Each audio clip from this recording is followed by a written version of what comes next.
Hello again, this is Victor James, author of the Megacosm, and I want to do another character study, this time talking about villains who are right, but for the wrong reason.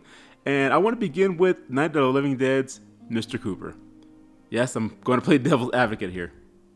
Portrayed in two separate iterations, Mr. Cooper is basically the same man in each version.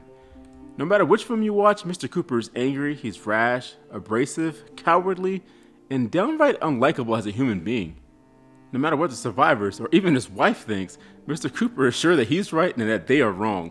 And when the chips are down, Mr. Cooper always leaves the survivors in the lurch or outright starts shooting at the survivors as he covers for his zombie daughter. But what if I say Mr. Cooper wasn't wrong?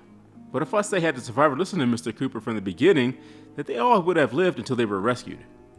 Think about it. Whether you're watching the original Night of the Living Dead or the remake, Mr. Cooper is insistent that the survivors hold up in the cellar. Ben, the main protagonist, argues that the cellar is a death trap, with only one way in and no way out, and that the zombies are strong when they're in a herd and can break down the door with ease. And Ben makes great points, as we see later in both films, that the zombies overrun the house, destroying the survivors' attempts at fortification. But if you think about it, the zombies were actually drawn to the house because of the noise the survivors were making fortifying the windows. Had the survivors listened to Mr. Cooper from the beginning and hunkered down in the basement, it's not beyond reason to think that the zombies would not have even been aware of their location. As we saw from the ending, rescue was just that night away. Then Mr. Cooper pointed out the ridiculousness of the plan to retrieve the gas. The house was already surrounded and the survivors could barely even make it outside to get to the car. So how were they supposed to be able to return back to the house, pick up the rest of the survivors, even the sick girl, without being completely overrun by the remaining zombies? It really should have been a plan that was more thought out instead of being rushed.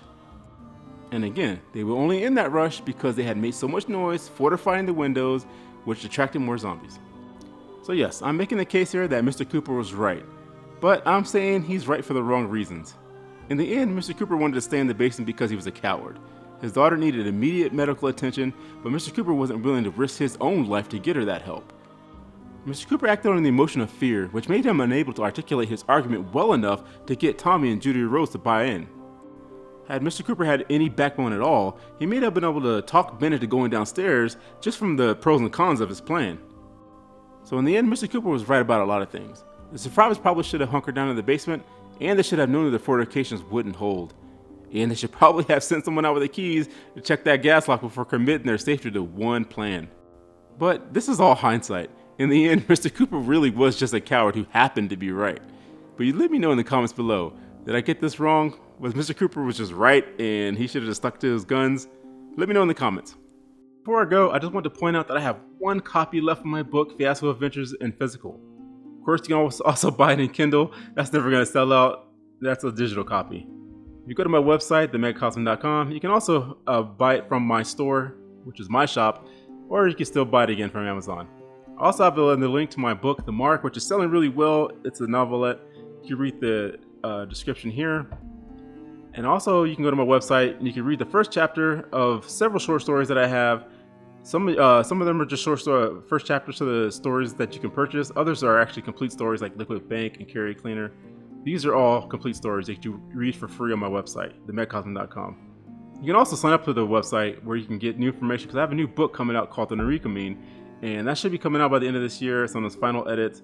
If you want to sign up to this website, you can keep up to date of that story that's coming out soon. I'm really excited about this story and I can't wait for you guys to read it. But that's all I got to say about all this. God bless you and keep you. That's it, I'm done.